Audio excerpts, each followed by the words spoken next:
evening, everybody. Welcome to season 1, episode 8 of the Small Talk podcast with co-hosts Anandi Carroll-Woolery and Chris Pomay on this Sunday, August 27th, 2023. Where has the summer gone? Anyways, guys, I'm looking forward to our 8th episode tonight, and I'm going to bring on my co-host, Anandi Carroll-Woolery. Hello. Hello. Hi, Chris. Hi, how are you doing? I am doing okay. It's been a great summer so far. A little tired. I feel now should be time for my Sunday nap, although it's 6 o'clock already. That's kind of crazy. Um, I'm always careful about how I use the word crazy. That's very odd for me that I'm so tired. But I don't know if I told you, I have a Japanese student staying with me this month. Yeah, you did mention that. So, Yeah, just yeah. how does this work out, Andy, taking in a Um, Japanese student? well, with me, it's always something small talk related. My friend Emily, for many years, hosted students from other countries, from China and Japan and Mexico. And I asked her about, I had a chance to meet some of the students staying with her, and I asked her what it was. And it's an agency called Homestay. So students are coming here. They're coming to Canada for a specified period of time, and they're here for school, and they want to be able to learn English in an immersive environment and a safe and a friendly environment. So I said, well, sign me up. And I've done it for a couple of years. I took a break over COVID, and this is my first student since COVID. The last time I had a student, I think, would have been 2019. So this is the Wow. first time. Yeah. So I didn't realize I probably missed my spring cleaning because, man, oh man, I went down to the baseboards, and I think I'm a little tired from all the deep cleaning. Yeah, and I'm a little tired from doing camera work yesterday. It's not the actual filming the football game. That's the actual hard part. It is setting up and tearing down and taking Yes. cables down, and that stadium it's like old school. So, but it was fun. I worked with a good bunch of people. It was fun. But last night I was in bed most of the night because I used muscles that I haven't used in years. But yeah, Right. but the weather was good, and I've had a really good summer, and I've posted a lot of content on social media this year, and Right. I'm probably gonna have to get a new phone because I need more memory. I have 128, but right now I need 256 or 512 when I get an upgrade. I think in September or October. Right. I feel every device I have is telling me buys more storage. My phone, my computer, the one I'm on now, is always nagging me buy more storage. Google is sending mornings, Amazon fully full. Oh, I guess this is the life of the content creator, I guess. You're always going to run out of storage. Absolutely, and I managed to go to my first rib fest in Guelph in 4 years. Oh, It's wow. Yeah. the Rotary Club of Guelph's 25th annual rib fest. They couldn't do it for 2 years in a row because of the pandemic, and I hadn't Hmm. been there for a while. And I decided, you know what, I have a craving for some ribs, coleslaw, and beans, and I managed to get a interview that I can play on our show later on tonight with one of the guys from Camp 31, which is out of Paris, Ontario. Excellent, excellent. I went to Ribfest in Victoria Park a couple weeks ago, Hmm. and I think I had Las Vegas ribs, whatever that means, but it was good. And really, I mean, you go for the meats, but other things surprise you. The cornbread, actually, it was the cornbread that was the treat for me. And then a week or two later, there was a halal rib fest at on in the parking lot of Fairview Mall. And again, the beef was good and all that, and the ribs were great, but it was what did I like at halal rib? It was the beans. I don't know, just the way they did the beans was really awesome. And that's Yeah. what they did today, which is awesome. One thing, I had a lemonade, and I'm like, oh, $6 for a small lemonade, but it was from Alabama. It's freshly squeezed. And I'll tell you this, and Andy, if I didn't leave when I did left today, I probably would have had 2, 3, 4 lemonades. It was the best lemonade I ever had in my life. And I said to the girl, you know what? You guys were actually not joking when you said this was going to be one of the best lemonade you ever have. And it was nice. And it's nice to try new things too at these rib festivals. Yeah. As well. Absolutely. So, we can let our list. I'll be. I would like to introduce our guest today. So you may have noticed on social media. Usually there's photos and bios, etc. But it's because we're going to have a mystery guest today. We're saving it sort of the end. So our mystery guest today made a midlife switch into media at the age of 51. This person has his own sports talk podcast and just recently celebrated 300 episodes, if you can believe that or not. Just absolutely awesome doing that he is self-taught and he is creative and always looking for new ways to get his name out there. He also has a radio show. He hosts a show on WQEE 99.1 FM, The Key in Metro Atlanta on weeknights from 8 p.m. to 9 p.m. 8 p.m. to 9 p.m. EST, and has also in this last year has done an awesome job of receiving media credentials for a number of professional sports leagues. So does any of this sound familiar? Beautiful viewers. Does anybody know who I'm talking about? It is actually Chris Pomay. Can we help me welcome Chris Pomay to the show, his own show, but help me welcome him. All right, this is our show. This is our show, Andy. And thank you so much for doing this. I really appreciate it. And like I said, hopefully, like I said, in a few weeks, we'll have Sheena Merling back on, and then you'll have a guest for us at the end of September as well. So the show's going well, and thank you so much for doing this. Yes, of course. This is how we do it. We promised to show at the end of September. We committed to monthly shows, and unfortunately, Sheena Merling, we really wanted to be here, but just scheduling could not work it out. And like I said, the show must go on. Chris and I discussed the possibility of maybe skipping this month, and I'm like, no, we're going to do it. And he said, let's just talk. And I'm like, no, I'm going to interview you. So this reminds me of when I was a kid. I never missed a chance to talk. I guess maybe I had a bit of showmanship for myself when I was little. I remember I was in probably second grade, and it was show and tell, and I forgot to bring something for show and tell. And she called, the teacher called me up, okay, Andy, it's your turn for show and tell. And I just had to think on my feet, literally. And I took the sneakers off of my feet, and that was my show and tell, because they were brand new sneakers. My mom had taken me to the Don Mills shopping center and bought me a new pair of shoes. So that was my whole show and tell. And I talked about going and picking out the shoes and why I liked the color blue and that they were lace. Anyway, I really might have stretched my content, but I was not going to disappoint my teacher and miss show and tell. So yeah, this is like show and tell almost 50 years later, I guess. Here's something about me that you probably don't know. When I was young, I'll let you ask that question. But yeah, there's stuff about me that I don't think you even know about me yet. Well, that's why we're here today. Okay, yeah. I'm looking forward to this, and yeah, it's kind of nice to be the guest instead of the host. Yeah. All right. So Chris, let's just maybe start with the story of how we met through Small Talk, and I'll let you tell that story.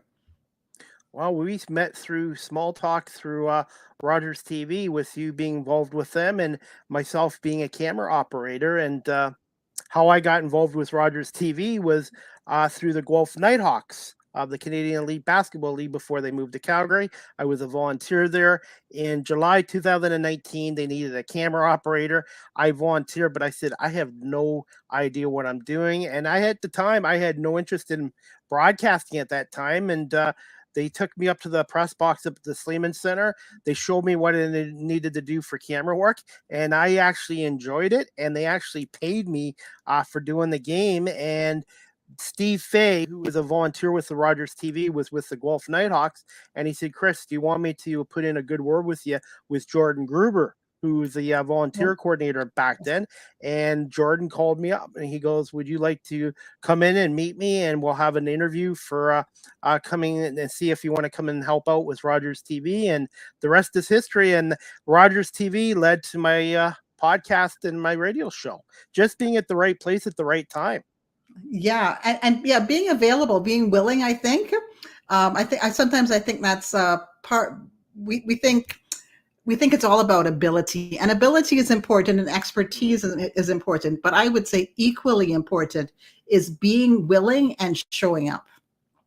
Absolutely. And I found my passion. It took 47 and a half years, but got a taste of the broadcasting bug from doing camera work. And then it just led to doing this and led to my radio show. And it's led to my other media opportunities. And what's the word I'm looking for? A late bloomer in life. Right. So would you say prior to that experience doing camera work for the basketball, did you have any other sort of media experience like radio or television, even as a hobby? No, I did not. I was interested back in the early 90s in going to Conestoga College for broadcasting, but back then in Andy, 30 years ago, they didn't have this technology and stuff like that. So I ended up taking law and security, and for 2 decades, I worked for corporate security, and I was paid well, but it was time at the end. It was time to move on, and basically, just being at the right place at the right time with the Guelph Nighthawks kind of started the ball rolling at 47 and a half years old. And I'm just trying to prove to people it's not too late to switch careers, even if you're 47, 50, 60. And a lot of the younger generation too have been really great with me. And before I started this career change, I always like, oh, the younger generation, whatever. But you know what? They've been really supportive of my work. The people I work with in Buffalo, Toronto, it's been great. And they pick my brains for stuff because of my life experience, and I pick their brains from their schooling. And it's just been such a great transition. And I really feel my former career in security has prepared me for this because I had to deal with a lot of public, sometimes good, sometimes bad. And I had to have people skills, use my mouth. Obviously, I'm a talker, and also I had to interview people when there was investigations going on as well. So I really think my former careers is sort of in a way prepared me for this. Oh, absolutely. I would imagine too, as a security guard, you have to be able to know how to read people as well. And because I guess in a way I do security. I just went ding, ding, ding. Our careers, our long-term careers up until now, had to do with enforcement, right? And Yes. I'm sure part of your job in security was, in a way, reading the person, and you have to sort of, it's not always true, but you have to construct a story in your head so that you know how to react in just case. Absolutely. And I had to sometimes deal with medicals. I sometimes had to deal with intoxicated patrons. And my job when somebody was leaving because they had a little too much to drink or they were being asked to leave trespass is just to talk to the people the way I wanted to be talked to. And to me, part of media, and this goes for security too, is people skills. If you don't have people skills and you can't connect with people, you shouldn't be in that career. And to me, I think that profession has help prepare me for a new career change. Mm-hmm. So when you got started, tell me about the first time. Tell me about your first show. How My did you first, book? How did you book for the CDP Live with CDP Sports Talk? Who was your okay, first guest? Do you remember?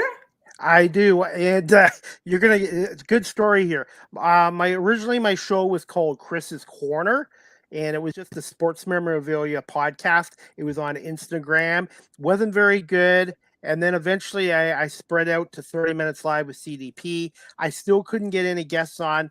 And then just about, I don't know, 4 or 5 months after the pandemic started, which was what, March 2020. So I would say maybe September 2020, I finally got my first guest on my new renamed show, Live with CDP Sports Talk. and entertainment show. And my first guest was Christine Barger, a female ventriloquist and an actress from Los Angeles who is on the American Pie movie. She obviously we connected, and she was my first guest back in September of 2020, which is hard to believe. Wow. So I'm curious, how were you able to connect with Christine? I sent her a message on Instagram. She was following me and I was following her, and I sent her a message and I basically told her who I am and what I'm trying to do. And I reached out to her, and I was successful. Wow. So it was like a cold call. Yes. Yeah. Wow, Yeah. that's amazing. To me, that's kind of scary. Were you nervous about it? Um, Um, You know what? I didn't think she would come on, but she did. And then the show was on Instagram. This is before I had StreamYard and this setup.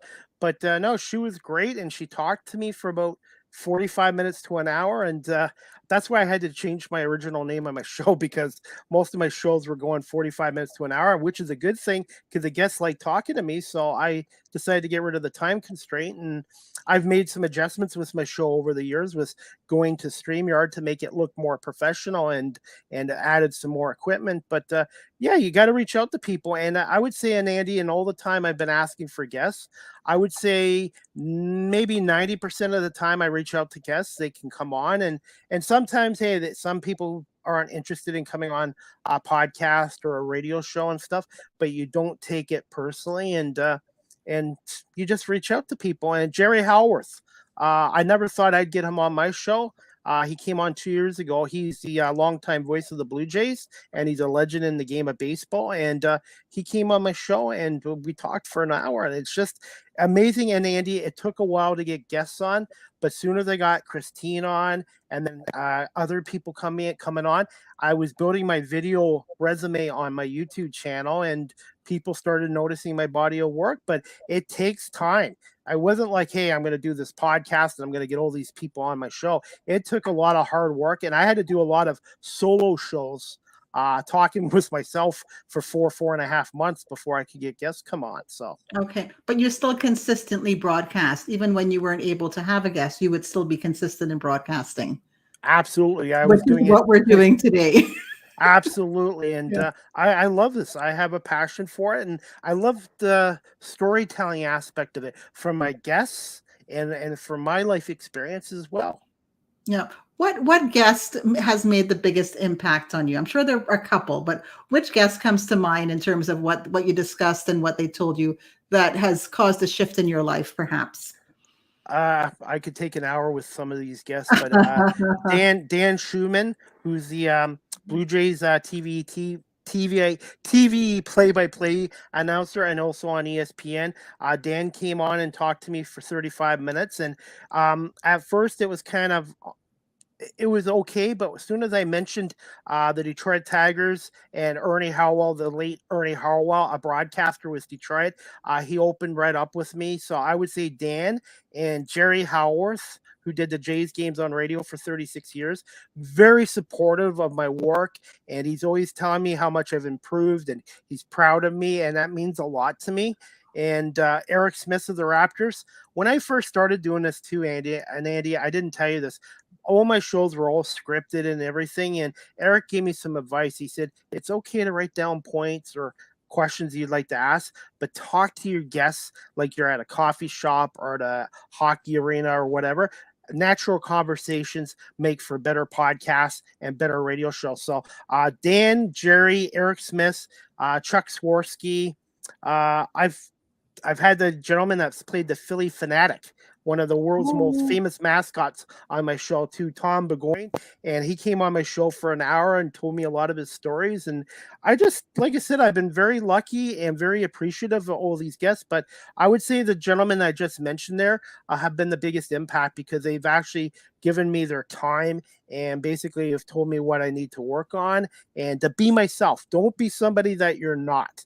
And just keep working hard mm, and keep improving and learning. And just their positive feedback has kept me motivated, because, as you know, Andy, in any new career, you're going to have your successes, but you're also going to have your share of setbacks. And I've already had some, and I just use those setbacks as motivation to prove those people wrong in the future.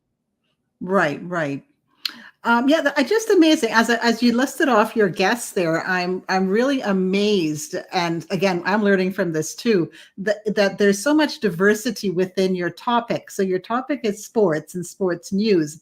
And for me, I kind of dabble in sports. I'm a spectator. I do play recreational volleyball, so it's very limited my exposure to sports. But I would think, okay, if I'm going to have a sports show, I want the pros. I want the MVPs. That's who I want on my show, and that's very limited. I think your approach of asking a diverse group of people. So already you've mentioned broadcasters and voice announcers.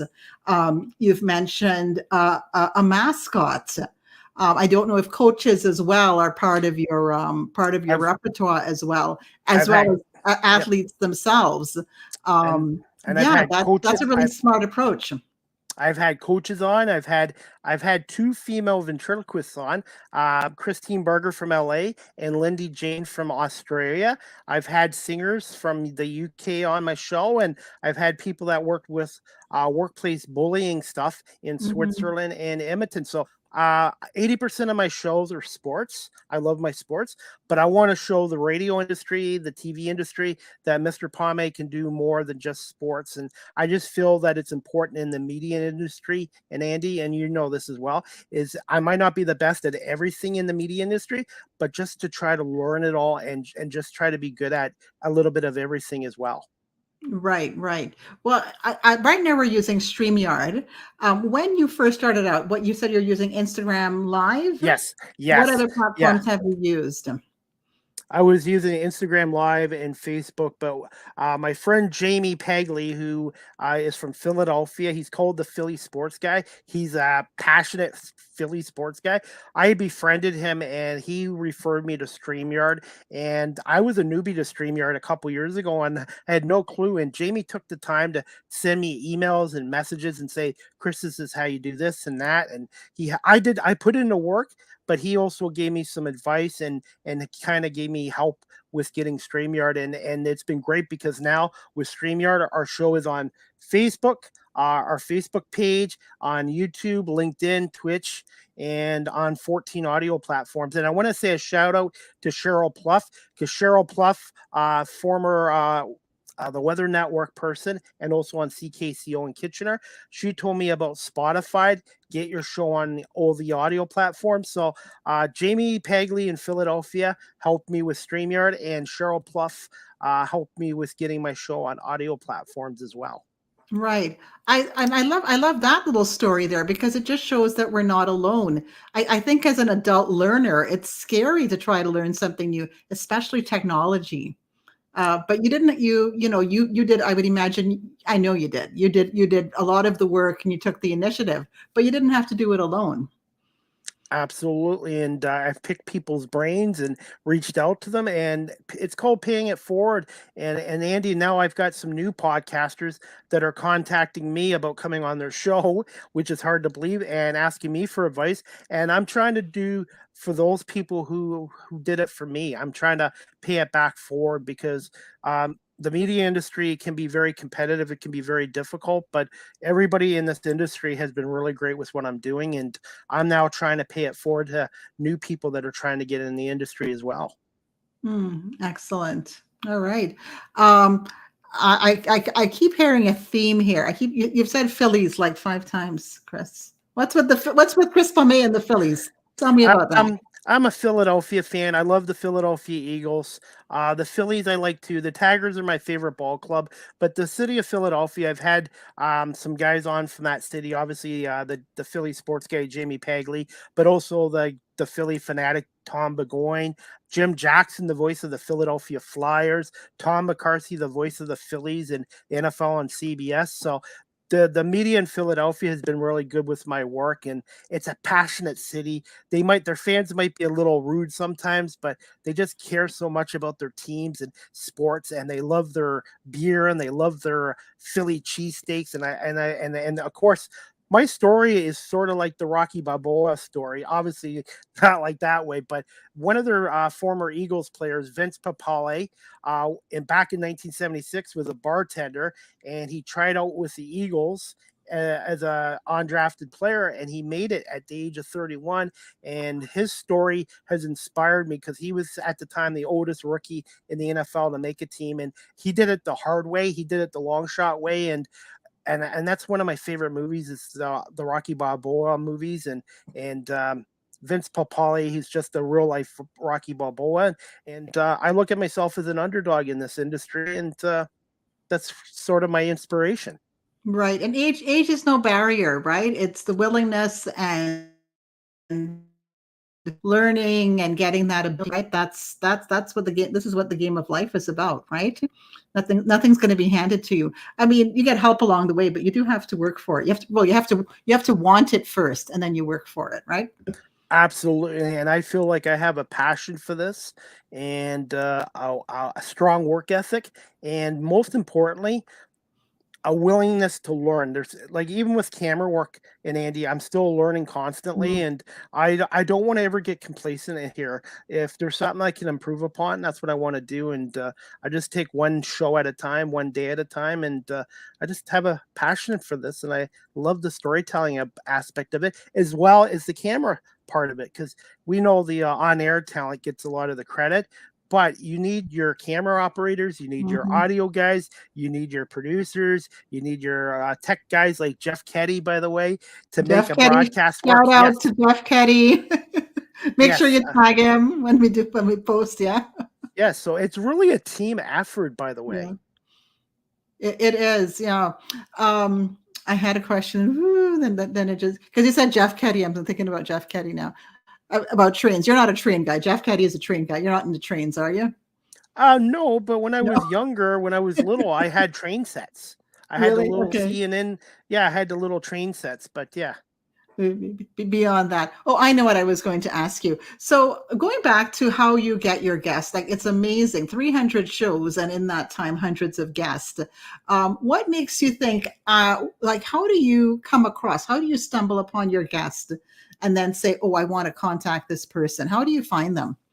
I usually look for people that I've really enjoyed in the industry, uh, comic wise, actor wise, sports wise, and I reach out to them on social media, and they usually get back to me and send me an email, send me your information, and I make sure when I do email these people, the guests who especially don't know me, I send them my digital business card, my website, my YouTube channel, and basically I let them know what I'm doing and they think that's great. And like I said, majority of the time I've had successes, but sometimes people don't want to come on either. I don't force myself on people, and I'm not pushy about it, and sometimes it takes a guest 2 3 weeks to get back to me, and when they do, we just work it out. But one thing too, booking guests alone is a full-time job itself because you have to be flexible with your guest schedule, and sometimes guests have other commitments that come up at the last minute, so you always have to be prepared,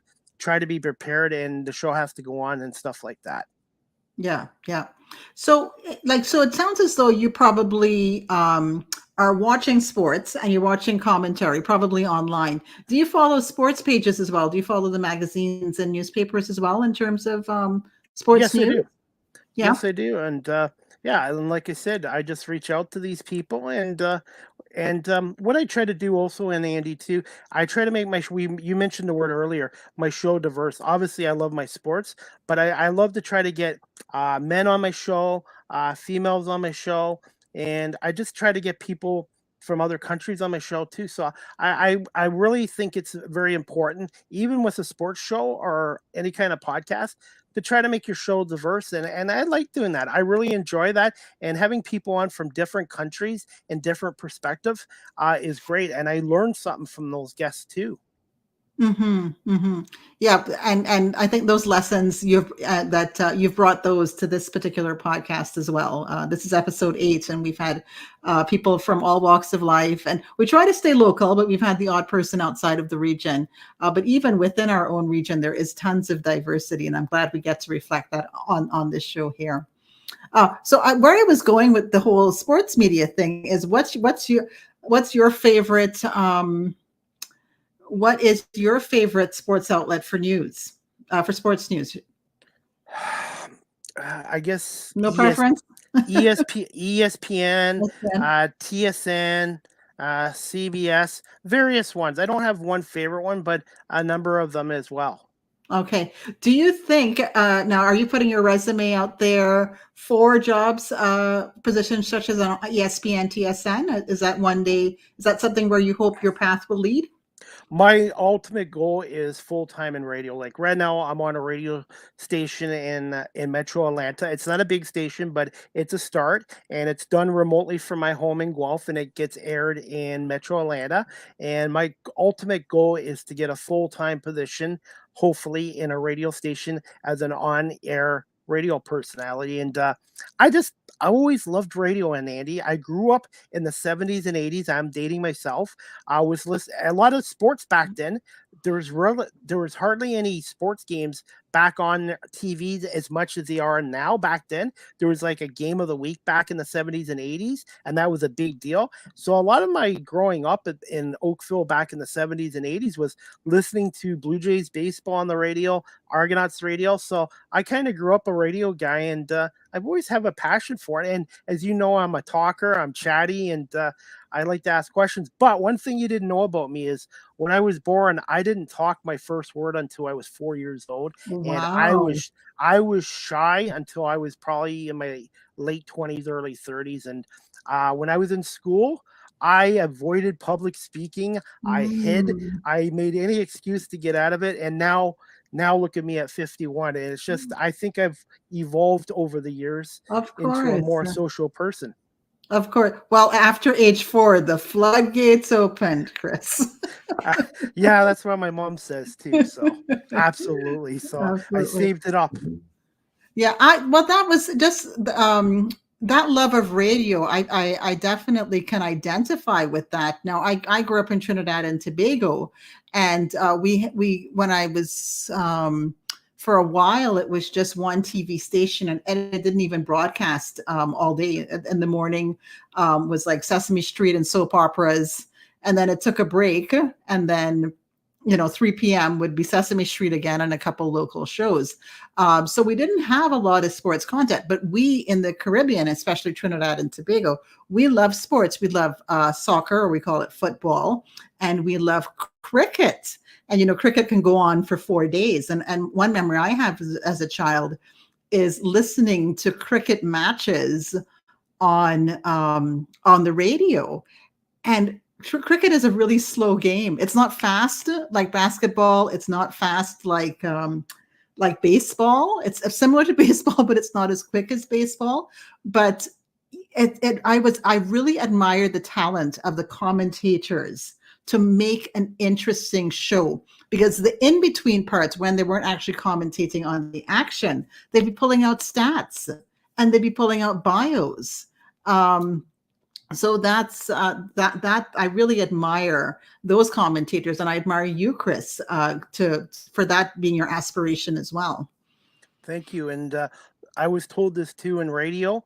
Radio is more of you paint more of a picture. It's more of like an art doing radio. Television, everybody can see what's going on, but radio is a different breed because of the painting the picture stuff and stuff like that, especially with baseball and that. Now, cricket is not a sport I know a lot about, but I am willing to learn that as well. And same with lacrosse. I've just got into lacrosse about a year and a half ago, and now I love the game. And it's like, wow, it took me all these years and decades, and now I like it. So I would like to get a guest on my show to talk about cricket, because I don't know much about the game, and I think it would be a good episode. And because cricket is growing in population over here in Canada and I the think, States. yes, for sure. I do see. I worked in downtown Kitchener, and there's a Conestoga College campus downtown, and I am noticing a lot of students. I'm assuming, to me, I believe they would be from India, perhaps,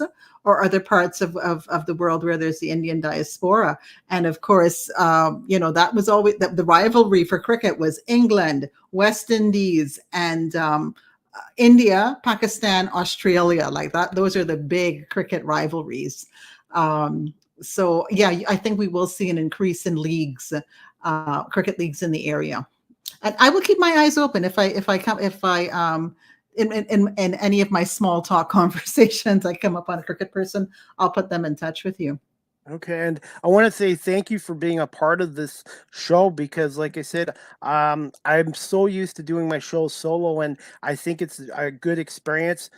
You're my friend as well as a co-host, but I just think it's a great show because um, I met you at Rogers TV, but it's important to also it's good to do shows by yourself, but it's also good to have a co-host. And I thought it was important to do a local news and business show, and I'm very thankful that you were willing to come on and work with me on this show as well.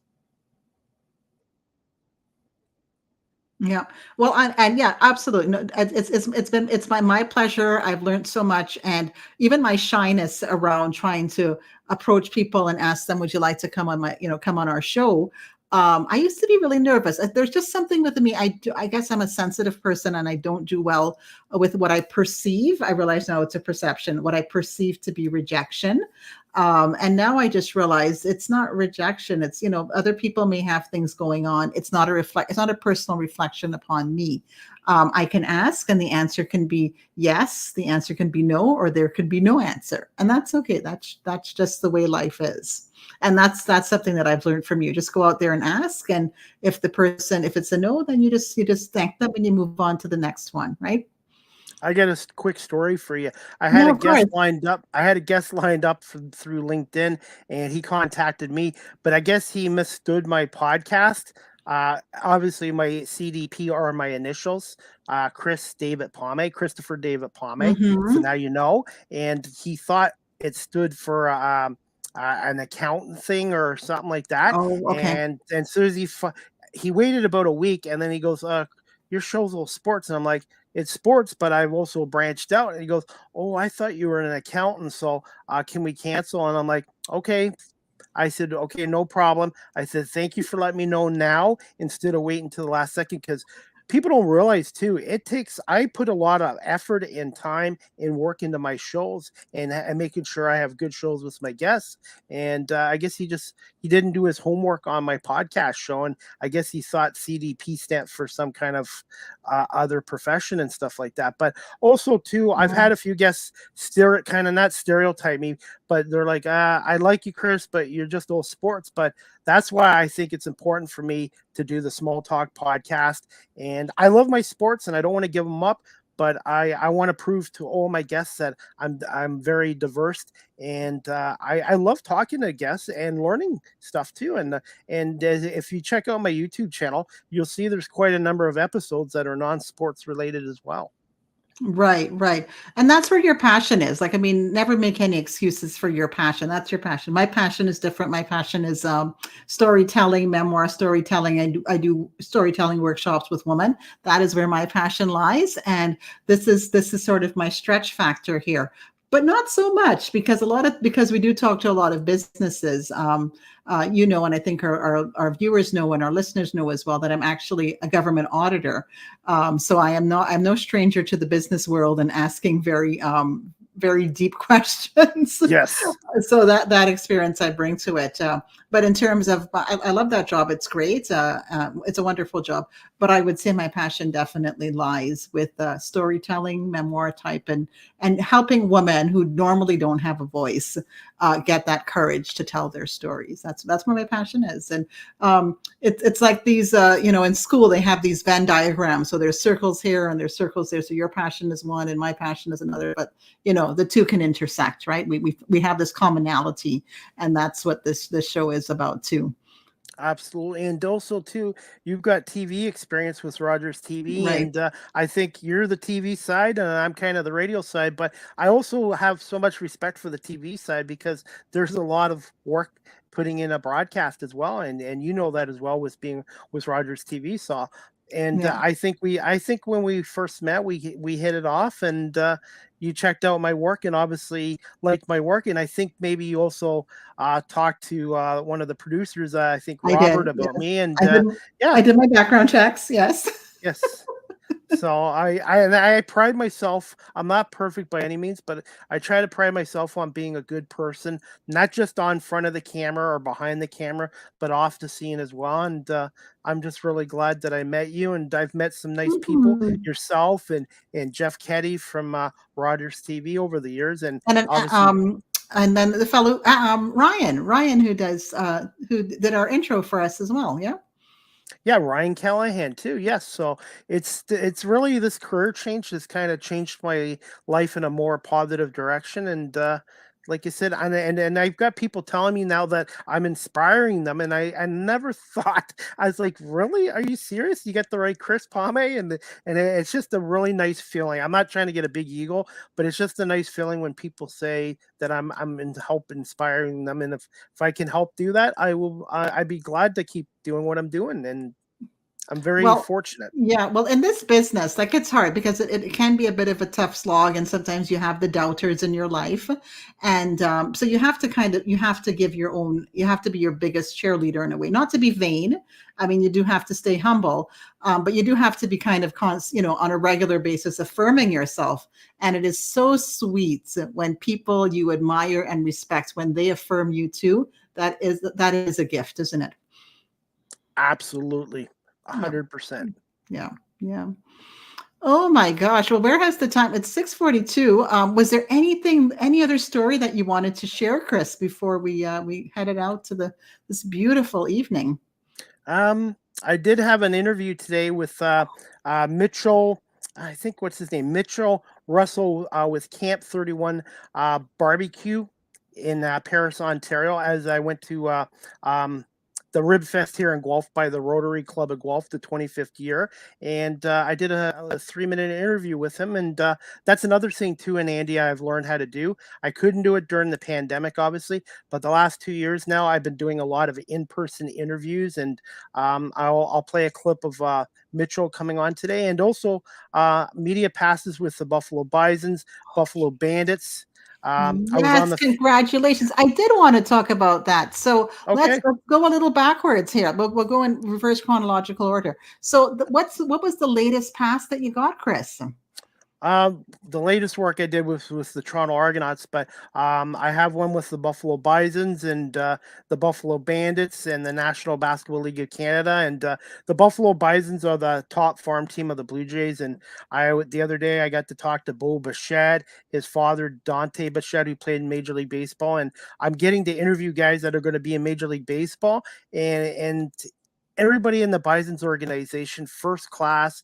They shake your hand. They're like, "Hey, Chris, welcome to the team, and whatever you need to do for your media work, let us know." And it's a fun atmosphere. And if I live closer to Buffalo, I would be down there every night. And I even spent my 50th or my 51st birthday this year at the ballpark. And for me, I love being at the ballpark, a hockey arena, football stadium, and I love talking to coaches and players and other media people, and I'm happy.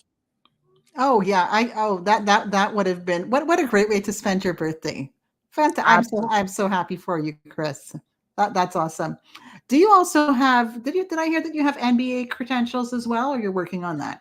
I'm working on that. The Okay. NFL, I just got approved through their NFL communications, so I'm waiting to hear back from the Detroit Lions and the Buffalo Bills. It's basically they want to know your radio station, station manager's name, website, your information, your media stuff, and I give it to them all, and they approved of it. So this year I'm gonna try to do a couple of games, and I'm gonna So probably have. yeah, so Sorry. it's the endorsement from from 99.1 in Atlanta Yes, it gives me more that's giving you the credibility. credential. Yeah. Yeah, the Yeah. podcast show is great, but being on a radio station, even if it's a smaller station, I told the station manager Ryan O'Neill, I said I thanked them very much, and I, they love my show because of my content, because I have Canadian content, American, other content, and it really does give me a little more credibility, and that's one thing I wanted to talk to you about, and Andy too, is you got to have credibility, but you also have to build a rapport with people as well, and it's just important Just keep focused on what you're doing. People will notice your work. Sometimes, oh, I'm not getting enough views or enough people watching, but there's always somebody out there watching. So no matter what, you just got to keep working and grinding away and keep improving each show or Yeah. whatever you do. And the love interviews I love doing as well. Yeah, you never know who's watching. No, I do host a show on Rogers TV weekly, and of course, Rogers viewers would have access to that. But if you were with one of the other providers, you wouldn't have access to the show unless you went looking for it on the website. So people do recognize me from there. But interestingly, I did an event at the Waterloo Public Library back in February, where I did an event about carnival. And it was focused on children. And we had a parade and we had storytelling and I have been finding I am getting so much recognition. People will stop me in the grocery store and they'll say, "Were you the lady at the library?" And I'm like, "Yep, that was me." So you never know. I bring whatever passion and my love. If it's Trinidad and Tobago, I am there 5,000%. So I think they saw the enthusiasm, they saw the passion, and that stayed with them. And it was really nice that they could circle back and say we really enjoyed we enjoyed that event. So yeah, that is a good lesson. Thank you for reminding me of that, Chris. That you never know. You got to put yourself out there, and someone will see it. You don't know who, but someone will see it, and it will make an impact. Absolutely, and you got to be patient too. And good things happen to good people. Good things happen to people.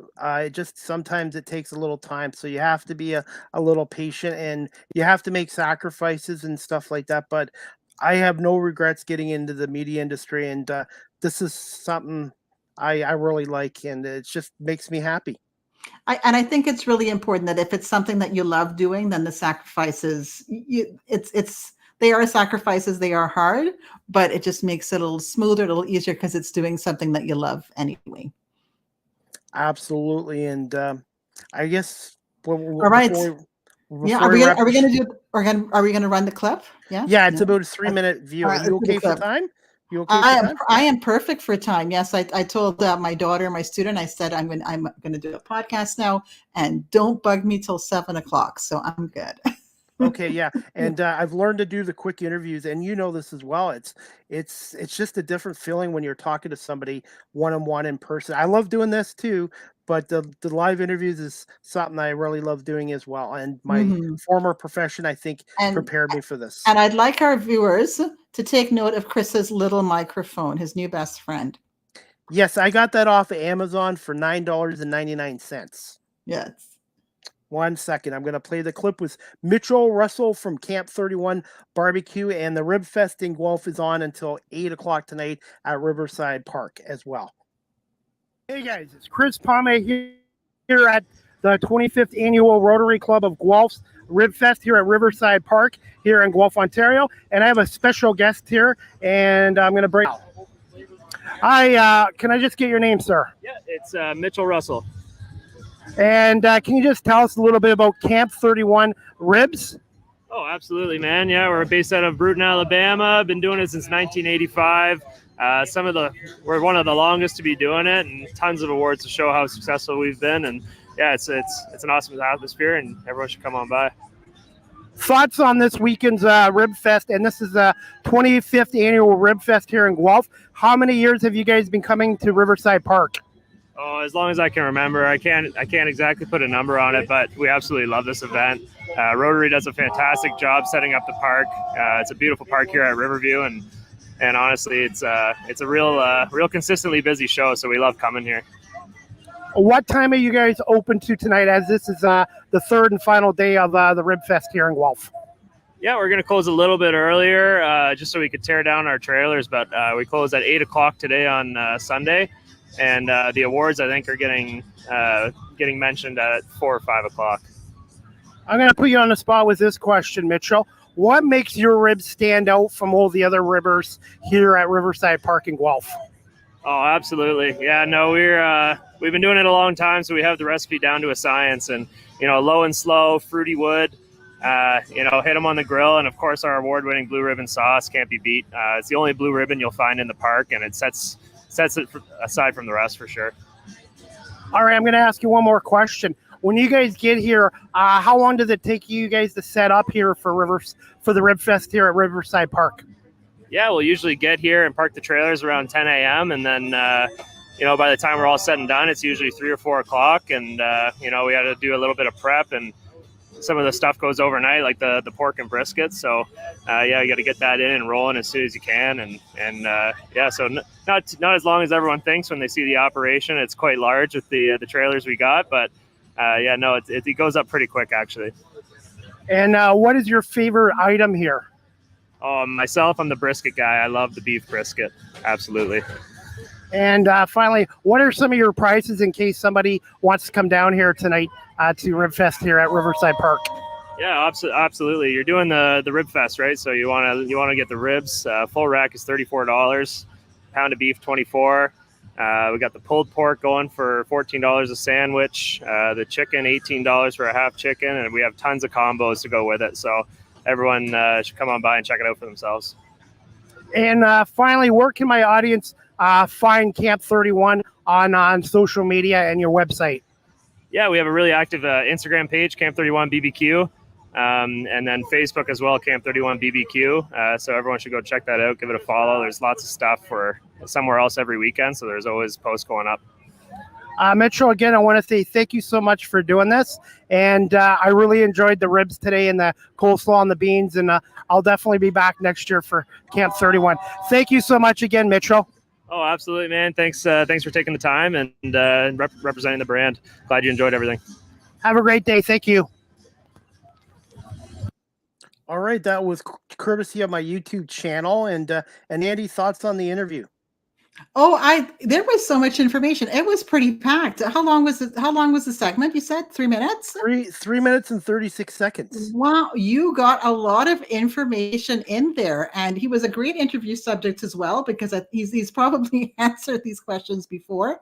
But really super nice guy. He was very personable and very engaged, and great questions. Those are the kind of questions you want to know about a Rib Fest. And I wasn't there, but I could get a sense of being there and being part of the atmosphere. So I enjoyed that very much, and I'm very sad I did not get brisket today. I do like brisket.